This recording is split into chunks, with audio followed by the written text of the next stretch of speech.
beautiful biscuits. Oh, take a big breath.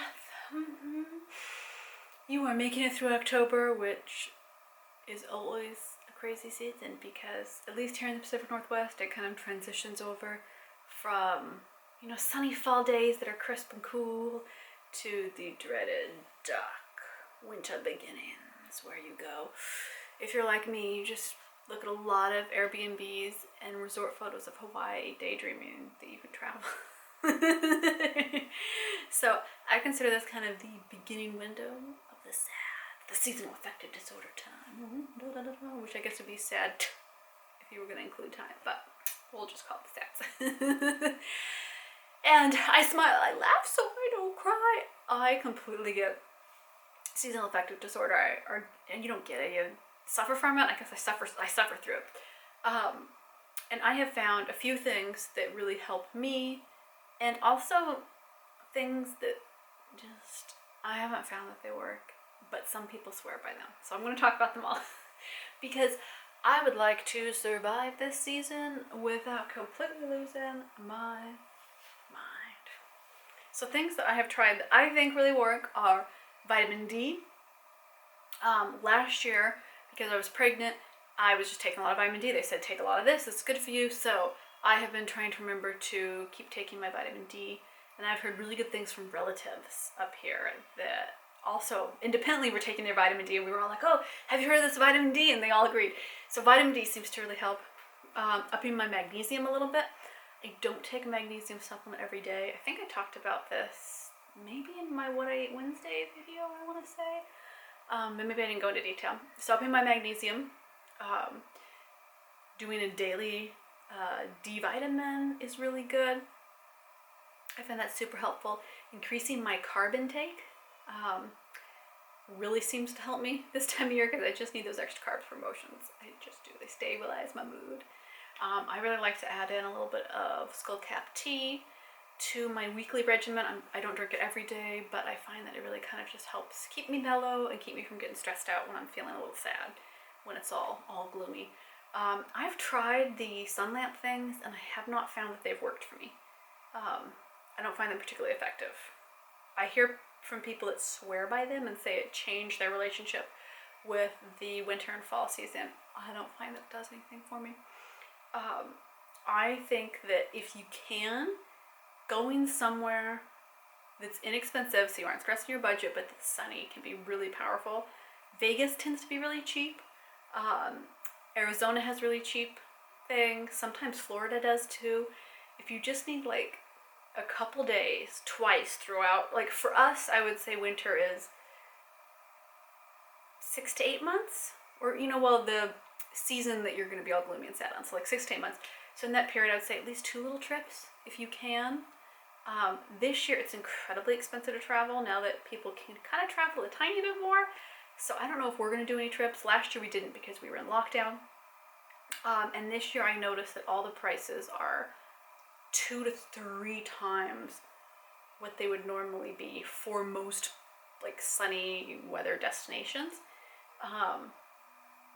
So maybe give and take. Like I found that there are some places that seem to have better prices. Hotels just seem to be really expensive right now. So it's kind of a tricky season to try and do that. But if you can, I highly recommend it. In years past, I have gone down and visited family that lives in California, and that's really helped my seasonal affective disorder. Just getting out in sunshine. And so if you have relatives, feel free to hit them up as a couch to sleep on. They're like, it's really depressing up here. I find that is one of the most helpful things. Which also leads me to just having things to look forwards to. So last year, I knew we were going to be in lockdown, we weren't going to travel, and then I was going to have a newborn, right? She was born in February, she was due in March, so I knew that like I wasn't going to be traveling. So last November, I think, I planted a bunch of bulbs in the yard by my bedroom window so that I could see them all spring, and that was something I could look forwards to. Because come February, March, you start to see them be bloomy, or not bloomy, but starting to sprout, and then they start to bloom in the spring. So adding things to your yard that do not have to be expensive, and it doesn't have to be a big time commitment. It doesn't have to be a high maintenance plant, but something that you can look forwards to. That really helps me.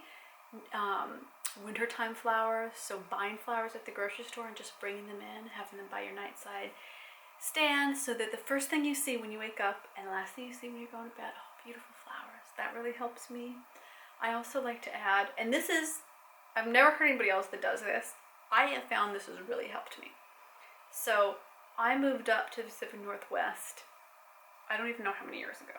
I moved up here and then I moved back to California for work, and then I came back up here again, I don't know, 6 years ago or something.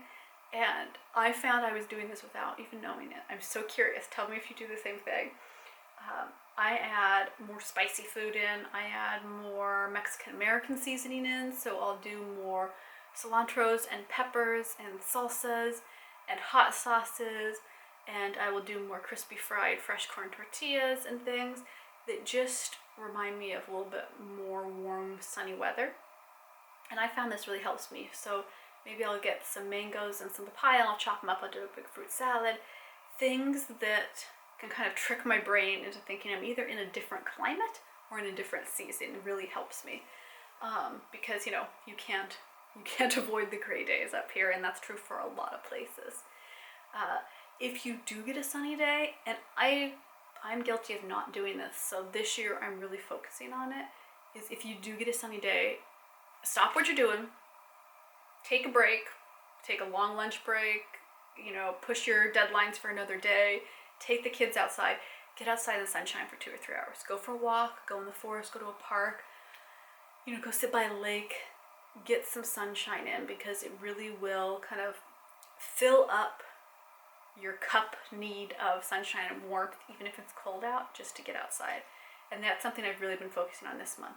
If we have a nice day, I take us outside. I'm like, okay, we'll go for a walk, we'll stand in the yard, we'll just do something where we're outside if it's a nice day. So I try to keep my schedule flexible to get that little bit of time. And if you have a really tight schedule and you can't move it around, you can always do lunch breaks first thing in the morning. You can try to get off work a little bit earlier. You know, talk to the people around you, talk to your workplace, talk to your family, talk to your doctor, so that people around you know that this is a season you struggle with, so that they can give you a little more leeway and help. Don't be afraid to ask for help. Seasonal depression, seasonal blues, seasonal anxiety, it's a really very real biological reaction to your environment, right? It's not something that's just in your head. And it's okay to ask for a little extra help, a little extra lenience on what you need to be doing this time of year, right? It's important. It's important to take care of your mental health. I remember hearing people talk about SAD, seasonal affective disorder, and thinking, is it kind of made up? Is it a real thing? And a lot of people seem to feel very guilty taking extra steps and being extra focused to survive, because for people that are really going through high anxiety or real lows in mood because of the season, it can be really hard. You're just surviving until the next season, right? It can be really tough. So don't be afraid to, you know, ask for that help and be like, okay, this is just what I need. It's okay. It's okay to ask for that help. And it's okay to take a little bit of extra time for yourself, you know. I have been increasing my bath times. In fact, I think I did, for Patreon, I did an autumn bath care where I was showing and talking about, you know, put in Halloween lights in your bathroom, put in fall leaves and pumpkins, lay in your bath, have a nice sheet mask, put in bubbles, whatever you want to do. Have fun with it. Like, make your bath time something that you can look forward to. This time of year, I take a really early bath because I find that my mood, you know, it's kind of dipping into the evening. It really helps just pick me up. Even if I don't get to read anything and the kids are stomping all over me, you know, at least it's a little something imaginary that I get to go, oh, look, I'm in my little Halloween bubble. And, you know, for Christmas time, sometimes I'll put in a little Christmas garland that lights up in the bathroom by the door or something, just to make it a nice bit of self-care, right? I think we talk about bubble baths all the time for self-care, and it's like a cliche thing that people make fun of. It can be really effective. It's warm, it's soothing, it relaxes tension. And being relaxed and calm really does help with your mood this time of year. I find it immensely helpful. Okay, pumpkins, you guys gonna get me through this season? They say yes. They're promising that they're gonna get me through this season. I'm a little skeptical, but we'll see. So if you also get grumpy or sad or exhausted or anxious this time of year, you are not alone. I get it too. I think that a whole lot of us do, because the more people I ask about it and the more open people feel, like comfortable being open, well, yeah, I get that too. And you know what? It has been a crazy year and a half, almost 2 years. It's been a crazy almost 2 years. And I feel like we all deserve a little extra care, a little extra love, and just a little extra tending to.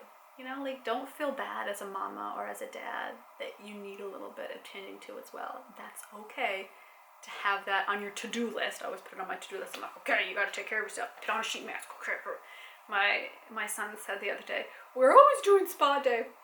And it's because I'll say in the morning kind of what we want to do, like, what do you want to do, Abraham? You know, oh, do you want to do this? And then this is what I want to get done, and we talk about it.